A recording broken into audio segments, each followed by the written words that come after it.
Hey, what's up, guys? So, welcome to week I've lost count officially, and we're just kind of going off of we're shooting from the hip kind of deal. So, anyways, this week I'm gonna I'm basically gonna be testing this out. So, as you know, or I guess like as the Apple people, Apple users know, I have this posted as like a comedy, and we're actually gonna start doing that this time. So. Here we go. It's our first thing. All right. So, as you guys know, I'm from Oregon, right? And I say things like fashizzle. So, you know, try to come off pretty confident. But the best part about being from Oregon is that we're already the most unique slash sort of weird people in the country. So everybody else looks super weird to us. And I'll kind of go into more in depth with this. So, for example, Utah is a totally different culture. Like, I've never seen potatoes prepared in so many different ways here. When people ask, where did you serve? They're asking in reference to like a mission, not like military. Like, oh, I served in Vietnam or Iraq. No, they're asking about like, where did you serve your proselyting mission kind of deal. Took a little bit to get used to that. Everybody says like, holy guacamole. I mean, at least the people I hang out with, so maybe I'm just with the wrong crowd. But that, and you also have people that are over like 35 that know and recite Disney. I'll give you an example. So, like, one of the very first days that I came to Utah, junior high, right? And I hear someone singing Part of Your World from Little Mermaid. Well, I was at a wedding reception filled with a bunch of boring people, the kind that like to say things like, check out this weather, it's so hot slash and or cold today. And then immediately go into showing you something like pictures of their kids. Yeah, so when I heard somebody singing a Disney song, I got super excited that another kid was there. So I went hunting for him, looking around. When I finally found out who was singing, yeah, no, it wasn't some animated looking Romney sort of teenager kid that I could get along with and hang out at a reception with. No, it was some 20-year-old something that was wearing Vans, a choker necklace, and some sort of like Stranger Things t shirt. Yeah, this Utah's a weird place. It takes some getting used to. However, there's like a bigger sort of thing that I guess I had to get used to that I didn't know about, and I'll explain this by telling you a story about my friend. So I once had this friend named Brian, or Jamal, depending on what's easier to imagine. So Brian Jamal was a smoker for X amount of years, and one day decided that he wanted to quit. But because it had been such a big part of his life, he adopted a coping mechanism of eating sunflower seeds at the time. And, I think that's a totally normal human cultural reaction, right? Like, you have withdrawals, you do something to compensate for those withdrawals, or like the temptation. Like, if you quit Netflix, you do things like write letters or read to compensate. When you get out of a relationship, I don't know, like plant a tree or something. If you quit polygamy, you start dancing on TikTok, I mean, et cetera, et cetera. Like, there's different examples. But with Brian Jamal, it became obsessive. I mean, there were seeds everywhere. They were all over the ground, all over the tents, all over their van, all over the kids. I mean, like, they were just everywhere. So finally, I had to ask him. I was like, "Hey, Brian Jamal, could you maybe like cut it out with the friggin' seeds?"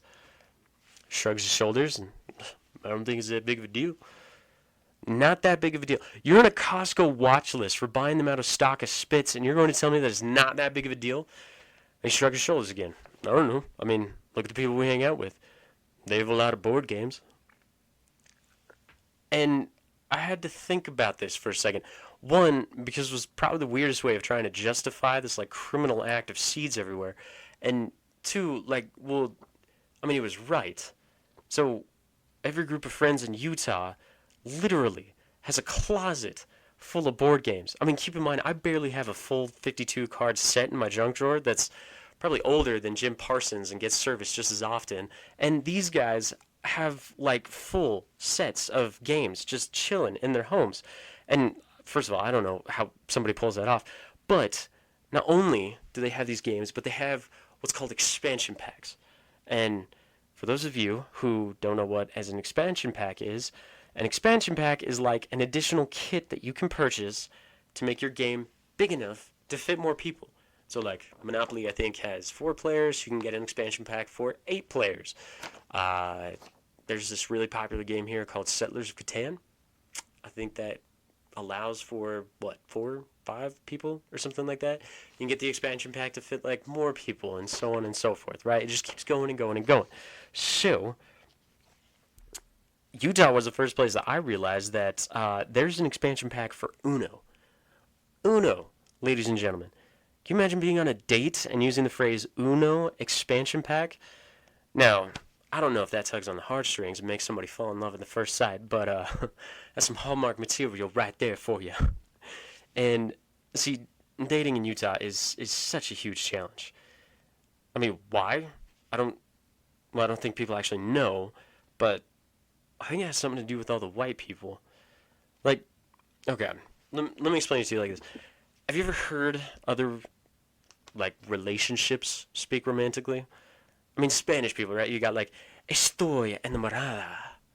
Oh, it's so beautiful. Or like French people, right? Like esa bue que me mordamadi.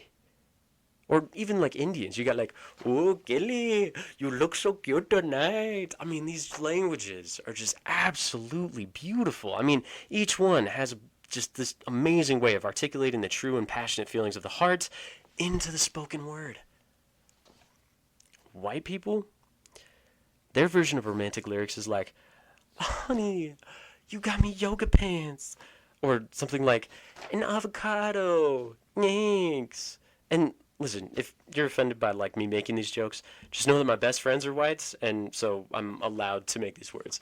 Make these jokes. I'm allowed to make these jokes. I'm also allowed to say the C word, which, cracker, so, ha ha ha. Anyways, to kind of make up for the Fabio-S romance that's missing from, our Anglo-Saxon race, we create things like Tinder to try to make up for it. Okay, so for those who don't know, Tinder is a dating app. You create a profile, write a little bit about yourself, something like, I love being outdoors, Netflix and chill is my fave, and holy guacamole, I love the new Little Mermaid. You can make stuff up. And then you also add pictures to your profile. Pictures are kind of like the whole name of the game. So once your profile is all set up, you get to start matching with people. And this is sort of what it looks like. Sorry, I forgot I'm on a podcast. So pretend you got your phone in your hand and you got like a finger and you're like swiping against the screen of your phone. Like you just move it left to right. Kind of like reading, I guess. But, okay, sorry, let me back up. So when you open the app, it shows the picture of someone of your preferred sex on the screen. I mean, not like position, but more of like male or female, like non-binary, homosexual, that kind of thing. Obviously, you can put your favorite position as like libertarian, Democrat, undecided, whatever. But most of the time, it's confrontational, so like I try to avoid it.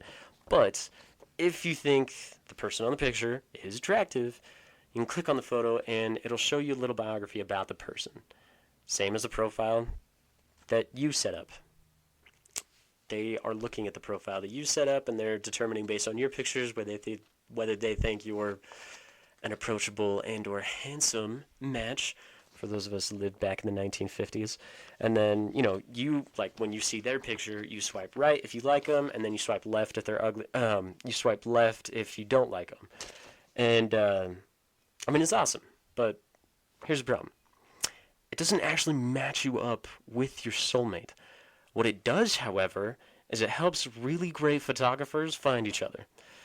If you know how to work the movie magic love, I mean, you can make anyone look attractive on the screen. On the flip side, Scarlett Johansson or Chris Hemsworth would both get passed up left and right if their profile pic looked like Benedict Cumberbatch before CGI. So it really comes down to how you can do your camera work. Well, see, I had a friend that used to sort of look like the before CGI thing. It was not the movie magic. He was picturally challenged. Right? I'm trying to think of like a better way to say this without like sounding like a jerk. So I'm just gonna lean into it. Anyways, so I had this friend who looked like this way, and well, okay, all right. when my friends get or friends, when my kids get a hold of the pictures from when I was younger, they'll probably see this guy and ask how long I knew the yellowfish from Finding Nemo and why they're standing next to me. So I don't know, just use that imagination to sort of fill in the dots.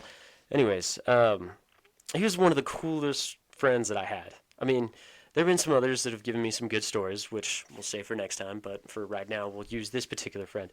So, this friend is one that I met while serving my proselyting mission for the Church of Jesus Christ of Latter-day Saints.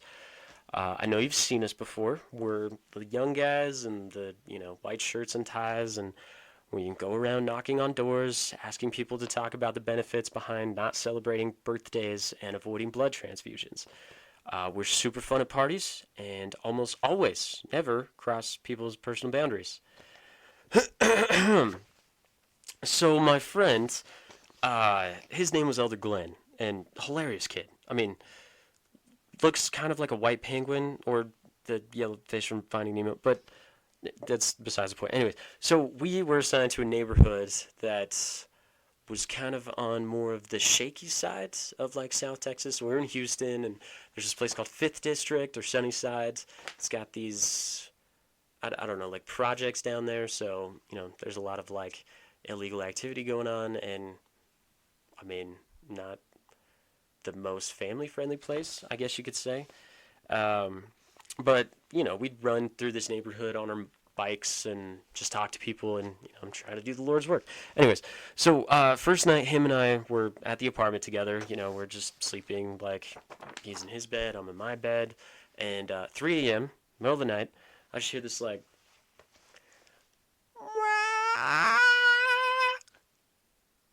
and I like sort of stir in bed. I look over, and he's just chilling there, like stiff as board, just dead, not moving. I was like, all right, that was weird. So I try to go back to sleep, and then and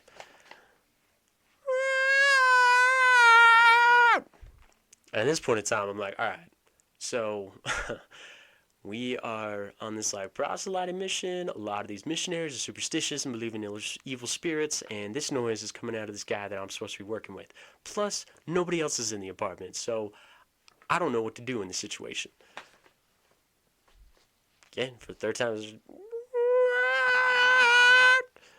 and yeah, so that's how that night went. The next morning, I'm just in the kitchen eating breakfast, having my like bowl of cereal and stuff, and here comes Elder Glenn. Just comes walking out of the bathroom and gets cereal and sits down at the table, and we just sit there, like in silence, for probably a long time.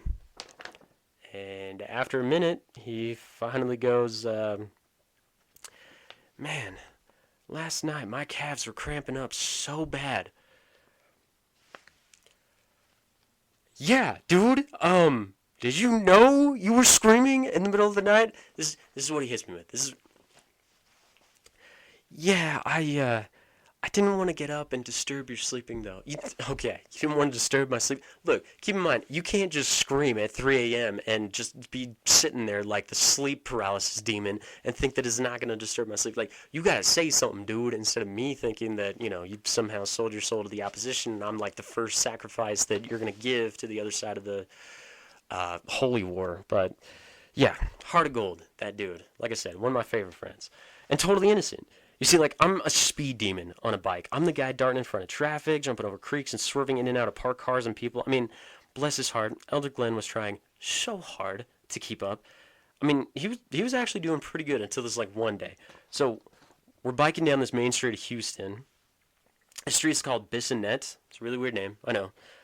Totally looks like any CSI scene where the detectives are walking around the hood and Brian Jamals are shouting, like, "Hold my pocket!" So, shops are like lined up on either side, slam traffic, it's just constant screaming of like, "Hey! Hey!" And so, as we're biking down, I got a few feet in front of me are just people walking on the sidewalk, and I make a hard turn to the left, followed by another hard turn to the right, and I realized that this was kind of an aggressive move. So I kind of come to a stop, and looked behind me to see how my elder Glenn had fared trying to do the same thing. And he makes a hard turn to the left, and bike slides out right out from under him. And of course, by the time like I actually came to a stop and saw where he was, his feet were already up in the air like he was some sort of fail video from American Ninja, and eventually slid to a stop. Now, but here's the like this is how you know like God has a sense of humor. Before I could stop, before I could even get out there to help him out, who who rushes to the scene? Who gets there to go help out my like ailing, sweet, beautiful Brian Jamal from Utah that is, getting his first experience in the hood, but none other than the local prostitutes. Yep. They stood there all hunched over him like tight pants and all, and just being like, "Oh, holy guacamole! Hey, boo, you okay? Oh my god! Oh my god! Hey, Sequacia, he needs some milk." And it was huge. It was a learning experience for both of us, for him, for me, and yeah, it's just little experiences like that make the world worthwhile. And yeah, keep in mind, I mean, that guy's like married and stuff. So clearly, he doesn't need to be one of the good photographer people on Tinder. But that's not. I mean, that's not important. I mean, really, I think what's important is that I feel guilty about riding Fast and Furious style all around the south slums of Houston while trying to carry this, poor little like Idaho potato boy behind me in hopes that he would keep up. Because I mean, I guess you could say that was just a product of growing up in Oregon. I mean, a daily commute where I lived. I mean, you felt like you were driving NASCAR. I mean, literally, there was this one day I was driving home on this highway, right? And this is this kind of small highway, just going up through the streets back to where I lived. Nothing too crazy, but I stopped at a light one time, and it's like real nice and quiet. There's no other cars. It's like the very dead of the morning, right before everybody's out and about. The fog's in. It's cool. It's crisp. And there's just that, like, tension in the air. I look to my left. I look to my right. And I just feel that a race is about to go on. I mean, maybe it's a race with myself or, like, my dignity. But still, a race is about to go down.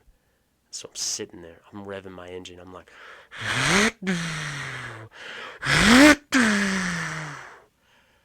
Well, I mean, I was driving a Subaru, so it was more like... But, we tried. And boom, the light turns green. As soon as it turns green, I slam my foot to the floor. I mean, I'm pulling forward like trees are whipping past. I see that needle climbing up the gauge as high as it can go. My adrenaline is pumping. Everything is just one big unintelligible blur. Just trees are whipping past. I know that I'm right at the beginning of some sort of audition video for, the next like rally racing for Red Bull or whatnot. And I look down at the speedometer and 34 miles an hour. 34 freaking miles an hour. That's the thing with Oregon. Like, everything is so locked in and tight that, yeah, you feel like you're flying down the road, but, no, you're only doing... And do you know who drives 34 miles an hour? Old people! Yeah. Do you know how I know that? Because guess what happens every time I have to pee when I'm driving?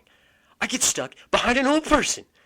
And I know they can't help it. I mean, after the war, they kind of lose their sense of urgency. You don't need to have road rage when you have a mortgage that's less than the payment of a new car. But sometimes I just have these fantasies of them swerving off to the side of the road because then Parkinson's episode kicks in. Or they suddenly get hit with Alzheimer's and forget where they're going, and they just like, and slam into like a mattress factory or fall into a pile of pillows. And, I know that's bad to say, and it really doesn't matter how this fantasy plays out, but really, whatever it takes to get me to get home and just pee, Oh my gosh.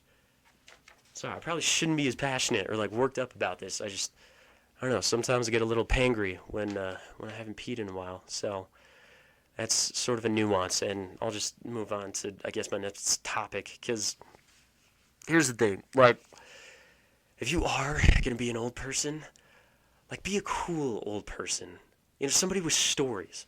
Like Dale, for example. All right? Dale is one of the coolest old guys that I know because he has the most hilarious stories that I think I've ever heard of in my life. Check it out. So, this one day, uh, he's hanging out with his brothers and sisters. This was back when he was a kid, back in like the old times and things were still in black and white. And, Mel Gibson hadn't thrown the media off of their pedestal or whatever. But his brothers and sisters were playing, and they'd always like pull pranks on each other, and they get in like wrestling fights and things like that. And apparently, his brother had done something that just really upset him. And I can't remember exactly what it was. I think it was something along the lines of like throwing him in a dryer and turning it on, or getting rid of his favorite blanket, or something along those lines. So Dale, trying to figure out how he was going to sort of get revenge for this, make restitution and whatnot, decides that he's going to use the resources available. The resources that he had was an electric fence by their house. Because they had a neighbor who was a farmer, and the farmer had to keep the cows in the pasture, so he had the fence electrified. So Dale somehow strips this huge long thing of wire from one of the old electronics that they had and ties one end of it up to the electric fence and the other end to his brother's doorknob. And he explains this to us, and then he just stops talking. He's just like, yep. And we're like, dude, what happened? I was like, I don't know. It shocked him. And I don't know why, but that was like the funniest stuff that we had ever heard as 7-year-olds. And yeah, if you're going to be an old person, like definitely be one like that, with just like stories that, mesmerize you, make you feel like a better person. I don't know how an electric fence makes me feel like a better person, but it did, and I'm leaning into it, so we'll just go for it. And see, I mean, if you can't or you don't want to be a Dale, then I don't know, be somebody like Bill. So Bill is a garbage man. He's been a garbage man for, oh gosh, a long, long time. I mean, like decades upon decades, right? And even though he's been a garbage man and he just goes around and collects garbages from the different businesses that contract out with him and things like that, he has like religiously been able to take his family to Disneyland every year, because I think he had like 2 or 3 daughters, and his wife actually got MS like a little bit either before or after the first daughter was born, and yeah, I mean, this was back in like I think the 70s or something like that. So MS was a pretty it was it was a big thing to handle. It wasn't something easy. Like obviously, this was going to take a lot of patience and hard work and love and just all that jazz. So the divorce rate for people with MS at the time was, oh gosh, it was something like 80 or 90%. I mean, it was way up there. And I mean, bless his poor wife's soul, she was like, listen, if you need to go, like you should go. I mean, I don't want this to be something that comes between us, or that holds you back, or pulls you down or something like that. Like, I'm giving you an out, basically. And Bill was like, nope, I'm not doing that. I promise to stick by you. I promise that, when we got married, it was for better or worse. So guess what? We're stuck together. It's happening. And yeah, he stuck with her. He's still with her. And they have an awesome family. But the story even gets better, because it's not just his wife. But after the daughters, they ended up having a son, which is something that Bill has been wanting for a while. That's one of those like weird isms of the 50s, is like guys growing up wanting sons to carry on the bloodline or something like that. I don't know. It's very like Eastern Asian kind of thing. But he got the son that he was hoping and praying for. And as it turns out, this son was diagnosed with Down syndrome. And again, this was back in the 70s or 80s, something like that. So, Down syndrome wasn't exactly like a well-known or rehearsed sort of diagnosis. And most people ended up giving these kids away to like institutions and stuff like that. And so again, the doctor like gave him out, and he was like, "Hey, you got the son. He's probably never going to be like up to the level that most other kids are, and he's probably always going to have to be with you, and you'll always have to support him and that kind of thing. Or we can institutionalize him, right? Like we've done with like all these other kids. And again, Bill wouldn't have it. He said, "That's my son. He's coming home with me," and he did. He brought him home. He took care of his son, and I mean, their relationship is really cool to watch. I mean, it's just cool to see how much love the dad not only has for his son, but that his son has sort of imitated and now gives to the rest of the family and the people around him. And that's the kind of old person that, you and I should be if we were to strive to be an old person. I mean, love like that isn't that like fleeting, hollow kind of tender love. I mean, that's the kind of love that sticks. That's the kind of love that creates precious little moments that you can sort of look back on at the culmination of your life. And I don't know. That's a real kind of love. That's a true kind of love. This is the kind of love that I'm fighting for, anyways. So, anyways, I know you guys are doing your best. Thanks for, doing all that you do, and I appreciate you guys and all that jazz. So, yeah, have a good week.